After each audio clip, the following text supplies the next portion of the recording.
Well, absolute scenes of violence here in the Braamfontein CBD. Where we're standing at the moment, Francis, is just near the headquarters of the Trade Union Federation, COSATU. Well, this bus was set on fire just a few minutes ago. With this one now, we see that the fire engine was very quick to come in. You'd recall a bit earlier on when the police vehicle was set on fire, they were pelted with stones. The fire engine, when it tried to approach and turn off that blaze, they were pelted with stones, but fortunately they managed to come through to this one. You see they're still hard at work there trying to extinguish that blaze. Now, I think what is quite shocking pertaining to this particular incident, what we understand from some of our sources that were quite close to the situation just a few minutes before we arrived, Francis, is that there were passengers inside the Rea Vaya bus, and those then who approached the bus, very difficult to say at this point, Francis, whether they are protesting Wits students or those elements, criminal elements that we spoke about earlier, that we said of now what has been termed hijacking the fees must fall and the free education protest. So you can see here behind me, what we do understand is that there had been passengers inside this bus. They were told to get out, and it was at that point that this bus here behind me was set on fire. We understand that the passengers ran in different directions and were absolutely traumatized. Unfortunately, some of the people who are giving us these details were not they're not allowing us to speak to them at this stage. Everyone is quite afraid to speak to the media at this point and give their account of what has taken place. I'm just going to step out of this shot at the moment. You can see there a lot of bystanders here. Again, I'll mention this is an area filled with students, a lot of student accommodation, so many of them also lingering around here. So I guess now what we've seen over the past couple of hours, Francis and Peter, is that these sporadic attacks that we have seen across the Braamfontein CBD are happening in isolation. So while we had been at the area where the police vehicle had been set on fire, then there was this Rea Vaya bus on the other side of Braamfontein that was being very difficult to also try and track the situation of what's taking place here. It is quite dark, but it seems that the fire services were able now to get this blaze under control. So the situation extremely tense here in Braamfontein. Of course, all culminating from what we saw much earlier on this afternoon was when the Wits University students had left the campus and went onto the streets of Braamfontein. And we cannot say at this point, Francis, I have to reiterate, we cannot say who the perpetrators are. You must recall, as we've been covering these protests at Wits University over the past 5 weeks now, there has been that criminal element that has creeped into the protest. So you cannot say who are students among those who are gathered on the streets here at this point. And in particular, you'd find these buses or this police vehicle is set on fire, and just a few minutes later, the media then arrives. And it's very difficult to say who is responsible at this point. So to point it in the direction of students, I think at this point would be very premature. And I think the law enforcement agencies would need to give us more details on what they believe or who they believe is behind these sporadic attacks that we're seeing here in the Braamfontein CBD. But in terms of police reinforcement, we've really seen that beefed up over the past couple of hours. I'm just going to try and have a look there. I see a bit of screams coming from different directions, so I'm really just going to have a look there. You never know exactly what is taking place. But anyway, Francis, on the issue of the police presence here, extremely large, and I presume, given the second incident of arson, there would be more police that would be brought into Braamfontein, because the situation at this stage really looks like police would need to get a hand on it, because now we have this Rea Vaya bus and a police vehicle that has been set on fire. Chriselda, it's interesting to me, you showed us those police personnel standing by earlier, and there were so many of them. That was in the Bertha Street area. Is this another area? How did this happen with a large police contingent in the area?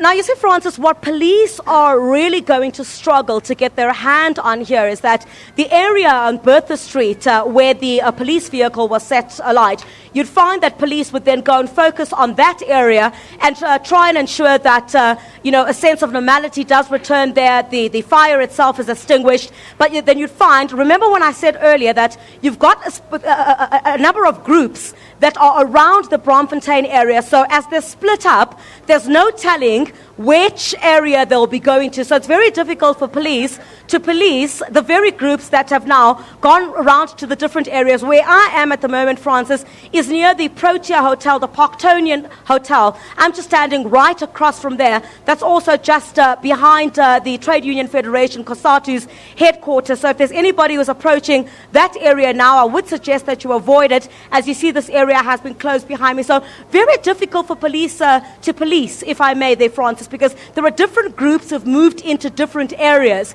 So if police are going to perhaps police the area around the Bertha Street, you'd find that something else is happening on another part of town. So if you're going to get police being brought into the entire Braamfontein area, I guess the entire Gauteng police would need to be brought in here if they're going to try and police the entire Braamfontein area because of how vast it is. So it's very difficult at this stage for them to try and bring the situation under control, as different groups have moved into the different areas, and having to police that is really going to be a very, very difficult task. So every time something like this happens, that's when we see police really respond to the situation. And so far, from what we're seeing at this point, it's going to be very difficult for them to police what's going on here in the Braamfontein CBD. Chriselda, we're seeing these very dramatic pictures, and I just want to try and get a sense of what it's feeling like to be there right now. I'm seeing the students behind you, or protesters, whoever they are, and they seem very calm, they're not frightened, and yet there's all this drama playing out around them. Give us a sense of what it feels like there right now.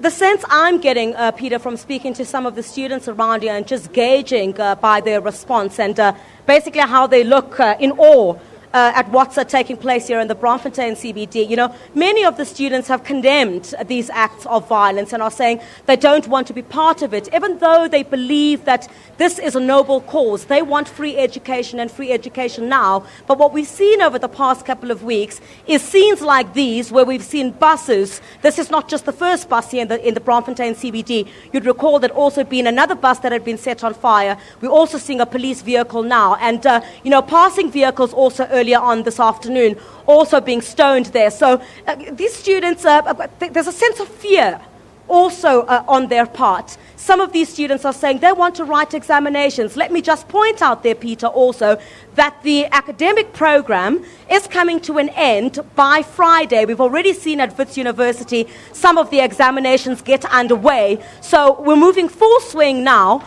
into the examination period. And these students are essentially saying, how do they then write examinations under this climate? Because we've also seen a number of interruptions at Wits University inside the lecture rooms, where some of the students have gone in there to study. Some firecrackers have been thrown inside those lecture rooms, and a sense of fear. A sense of fear from some, a sense from others that it's unbearable. They cannot write exams under these conditions. But how all of this unfolds at the end of the day, how these institutions plan to put the necessary plans in place to ensure that the academic program itself and examinations do go ahead, is certainly something that we'll be monitoring very closely in the coming week. That's exactly when the examinations get underway. But a sense of fear, a sense of panic, a sense of not knowing exactly what's going to happen. I mean, where I'm standing right here, Peter, right across the road from where this bus is burning is a student accommodation. And you've got a number of floors there. You can see these students are also peeping from outside the windows there. So absolutely close. We had seen a bit earlier on the bus itself almost seeming as if it's going to explode. So had there been an explosion here, I guess it would be safe to say that perhaps these students at the student accommodation would also find themselves in a bit of danger, because it's very close to where the student accommodation is. So, police would really need to try and find, you'd see that Nyala also making its way, trying to police the different different streets here in Braamfontein, but it's going to be a very, very tough task for them if we're looking at how vast Braamfontein is and exactly how many of these incidents that we're now starting to see taking place in different areas. All right, Chriselda, we're going to leave it there for the time being, but that's Chriselda Lewis giving us live coverage, live pictures from Braamfontein, as you could just see there, Decorter Street, and that's literally on the outskirts of the Wits University perimeter, and a lot of student accommodation in that area. So what we know today for certain is the police car was torched earlier on today, and now a bus. And Chriselda Lewis confirming that there were passengers in the bus. They were basically chased off the bus, which is an alarming situation. Like she said, those students living in the area are vulnerable. If you have a huge blaze like this, businesses are vulnerable. We've seen that jazz club affected before, an SABC van torched before, a very disturbing situation in Braamfontein. Yeah, and Chriselda also pointing out it's very difficult to tell who's actually doing all of this damage and this arson. There are definitely students that are protesting about fees falling, but it seems that maybe this grouping has been infiltrated by criminal elements, and so it's very difficult to separate who's who in the zoo, as it were, in terms of the things taking place at the moment. But that's a story we'll keep on with our news programs during the course of this evening. Carnage, it looks like, in Braamfontein, just on the perimeter of Wits University in Johannesburg. Well, let's stay with the issue. Students whose parents earn